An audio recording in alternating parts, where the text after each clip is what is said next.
very warm welcome to all our viewers in this brand new year 2016. You're watching Auto Today.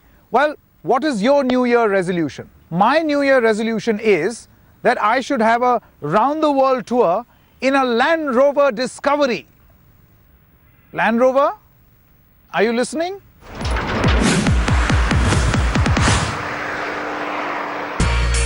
And here's what we have lined up for this week. We get down and dirty at the JK Tyre 4x4 off-roading event in beautiful Arunachal. Then we catch up with our Auto Today team on the second leg of the Hyundai Creta Great Indian Drive. Follow it up with a spin on the new Ford Endeavour and give you a solution to our city's mounting pollution crisis.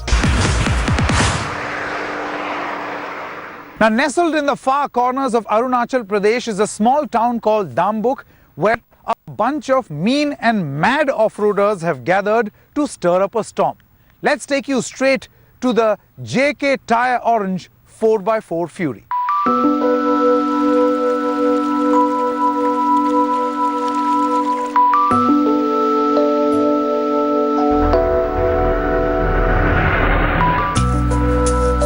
It was the orange groves that intrigued us.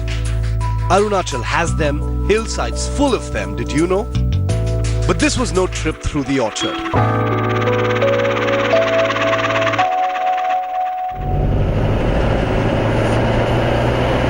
No, Siri, we were here for a hardcore 4x4 motorsport off-road event.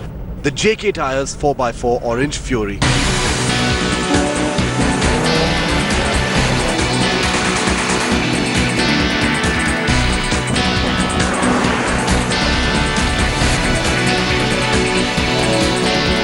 Where the adventure began right from the word go, even before the flag off. A choppy ferry ride across the Brahmaputra landed us on pothole roads that snaked into Arunachal's lower Dibang Valley. Our destination was the quaint village of Dambuk. Surrounded by high mountains, wide expanses of rocky riverbed, Dambuk was the perfect tough terrain for some serious rough sporting action. And action there was.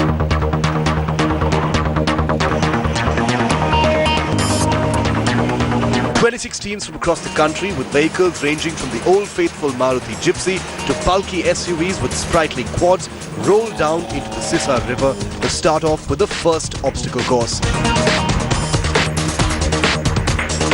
Rated on their driving skills, courage and teamwork, this leg saw most teams successfully negotiate the course in the given time.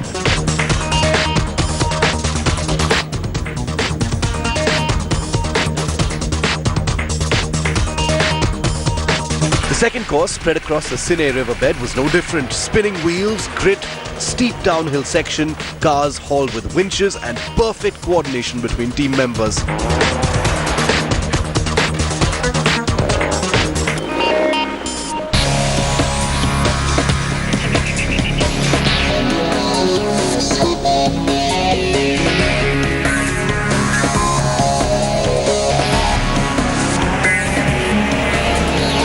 Day 2 witnessed some serious hair-raising action. A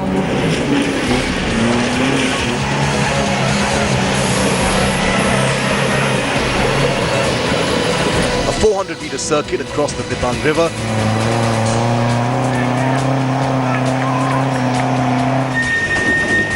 And then up that steep incline proved to be the Waterloo for quite a few of the teams. Some, like the foursome from Chandigarh team Gerari, made it look like a cakewalk. Others didn't quite make it.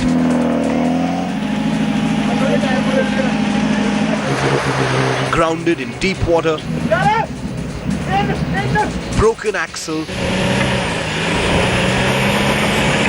fight for traction, stuck at a precarious angle.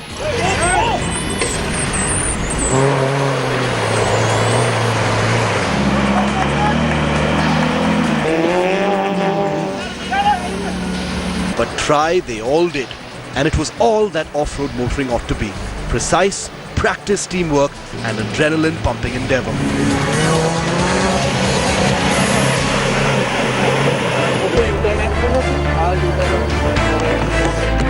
फिर वो गड्डी गई, फिर वही आगे रखे, फिर गड्डी गई। Shoot your car, in forward position here. All 4 teams have to go over the planks. And the reverse challenge starts from here. But if you use the planks, you have to place them back. It was them versus nature till now, but day 3 changed that. Hey, ready? Behind the bunker, all of you can. It was after all the last day. The stakes were high and so was the level of difficulty.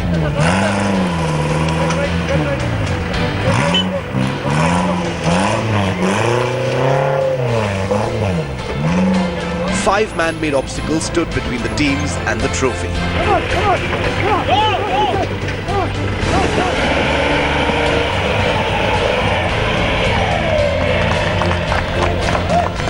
This is the final day. We start from there with the axle twisters, where the cars are going to be showing their articulation, where it's going to be quite exciting. Cars going into the ditch, coming out, it's like crawling literally after a few drinks, and then come out here, and then this is quite challenging is here as well. There's a big drip, big drop, chances of rolling over. So technique will be seen by the participants, whether they winch them out or they use their ladders or they're allowed to use the logs as well. Yeah, those are the heaviest logs in the world. They're pretty heavy, and Lakpa's chosen them especially for all the friendly participants he's invited here. And after that, there's this bridge building exercise where there are 3 ditches. The same logs need to be placed between the thing, and cars go over that. So a lot of physical activity this morning. Okay, what about those tires there? That's also quite challenging. You got to keep both the wheels on top of those tires for a start. They get penalty points if they go off the tires. And yeah, but those cars are monsters. They should be able to handle that.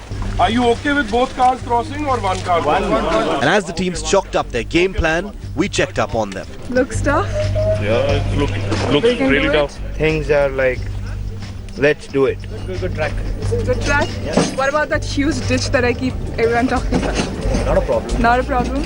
Tougher than yesterday? Yeah, a little bit. I think we need to have a little bit of physical fitness to do this. It is doable. We have already done it in Malaysia. Today is a lot of hard work, a lot of physical fitness, which, as you can see, we are lacking.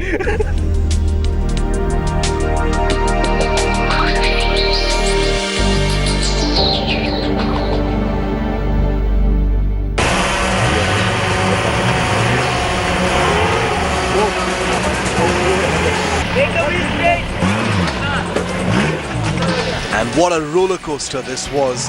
Definitely not for the faint-hearted nor the unfit. Over muddy tracks, over those ditches, haul up those logs to build a bridge of sorts above a deep ditch and get your vehicle across. Drive over that tire bridge, and if you succeed in all that within the stipulated time, deal with those tire-busting rocks on your way out.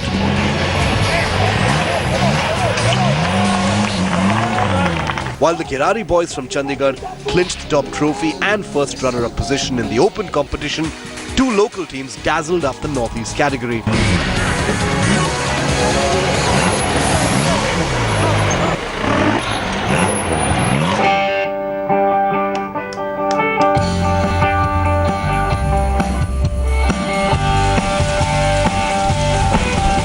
It wasn't just revving engines and rough play. Come sundown, the teams joined the crowd thronging the ongoing Orange Festival of Music, swaying to some local tunes and classic rock with the likes of local legend Lou Major. You told me a story, you told me a tale, you sang me a love song of dreams beyond the pale.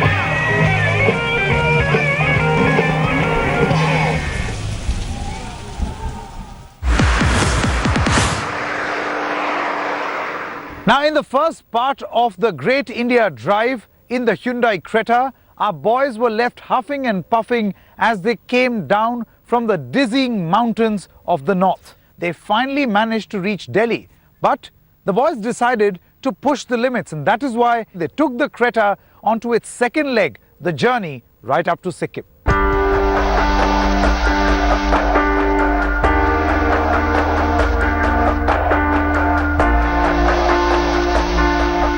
After tackling the mighty Himalayas in Ladakh, our team on the Great India Drive had 1600 kilometers of plains to cross. A journey which took them through the heart of India and brought them to the rolling tea gardens of Darjeeling. We are on the outskirts of Darjeeling, and before we head off into Sikkim to start off the second leg, we decided to explore the outskirts of Darjeeling and catch up with the toy train. The very famous toy train that starred in so many Bollywood movies, and film it with the Creta on the Great India Drive. The Hyundai Creta hit the twisties where it would spend a lot of its time in the next few days. It was smooth sailing as the team headed towards Yuksum in Sikkim, even catching a glimpse of the famous toy train of Darjeeling. But as luck would have it, entering Sikkim wasn't going to be an easy task. Brought to a dead halt, the team had to face a broken bridge that cost them a lot of time. An agonizing 2 hours later, hope came in the form of workers who mended the bridge quickly as the team made their way forward. The team finally entered Sikkim, and it was evening by the time they hit Yuksum. In order to cover lost time, the boys buckled up and headed early for Gangtok. The Kanchenjunga Falls provided a breathtaking view as the team took a little break, but there was more breathtaking scenery to be enjoyed as the team made their way towards Pelling. The helipad in Pelling, nestled high in the mountains, offers spectacular views of the majestic Kanchenjunga.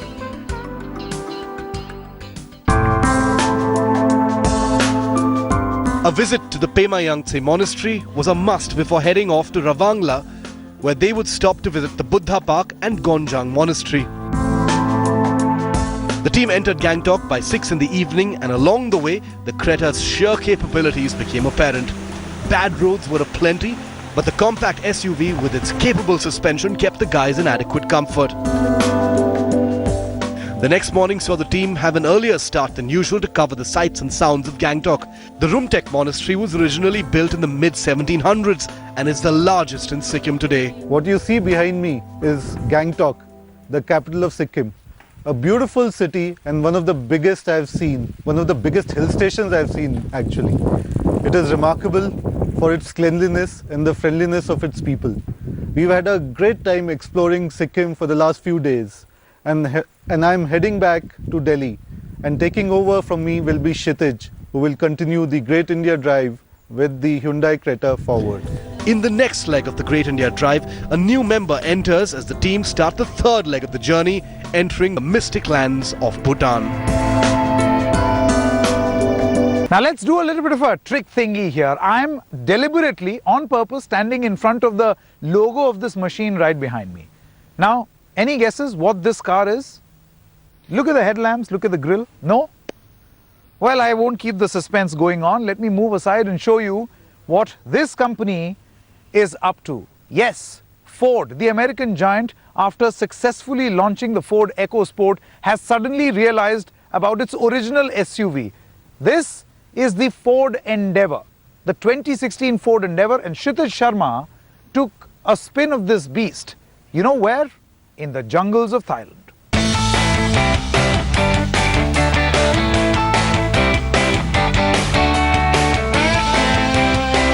Ford took us to a small paradise in northern Thailand, Chiang Rai, to meet Ford's most awaited SUV, the new Ford Endeavour. When Ford first launched the Endeavour, it was 2003, and it was the car to have if you wanted to make an impression or make an entrance, or just the fact that you were an SUV enthusiast. In 2008, however, Toyota came out with the Fortuner, and the Endeavour limped on ever since. But now, Ford has decided that it will give the Endeavour another shot.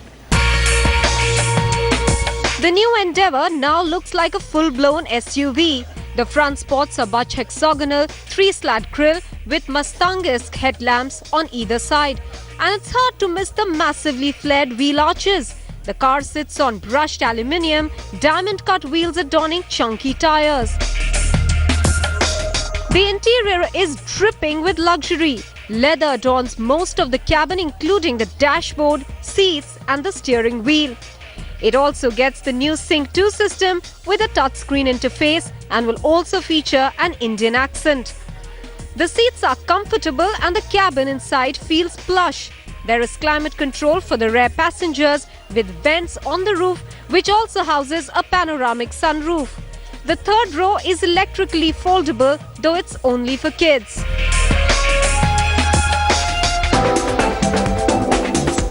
An SUV's true ability is not on the road, but its performance off it. And to know the Endeavour's true mettle, we pit it up against the jungles of Thailand. The Endeavour tackled water wading, steep hills, muck and slush with its feet on the table and a coffee in its hand. Ford's terrain management system offers 4 different modes: normal, mud, snow, grass, sand and rock, and each mode is set up individually to best tackle different terrains. Back on the road, the Endeavour feels calm and composed, albeit a bit of body roll while cornering like any other SUV. 470 Nm of torque is an impressive figure, but feels only adequate for this over 2-ton car. Acceleration is gentle, but under normal driving conditions, the dearth of torque is rarely felt. There's also the ride quality, which is quite good on and off the road.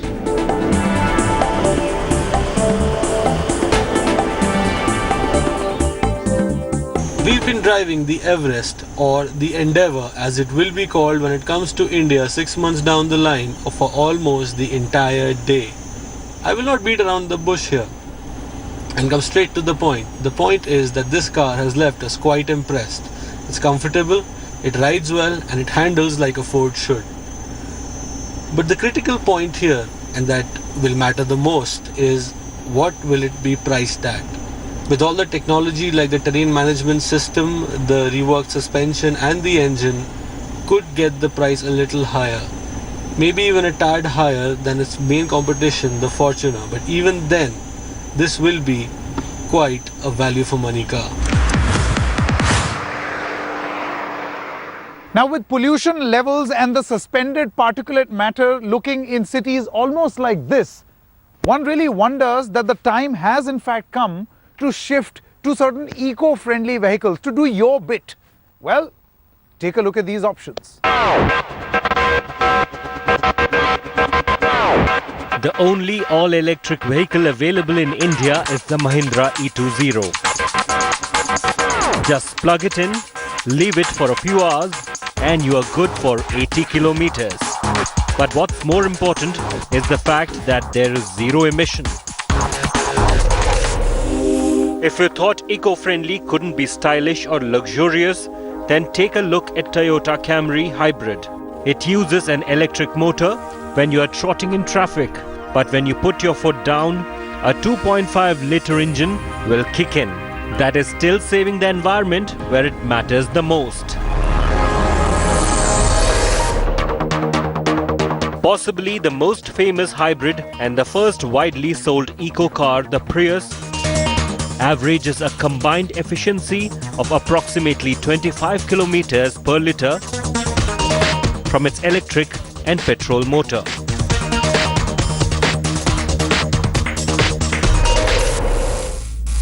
The go-faster species of the Green Brigade are not just stopping at luxury cars, as BMW stepped in with a proper sports car using a low-consumption, low-emission hybrid.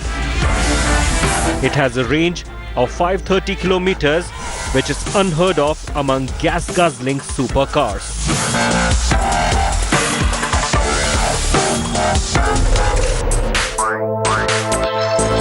Electric scooters can save you a lot of fuel bills and unnecessary use of bigger vehicles, especially on those grocery jaunts. Here's one from Hero Electric, claiming an impressive 65 to 80 kilometer range in one charge. Well, that's it then in this week's edition of Auto Today. We'll see you next week with many more exciting reviews, many more interesting things that surround the world of automobiles. This is me, Sanket Upadhyay, turning off the ignition for now.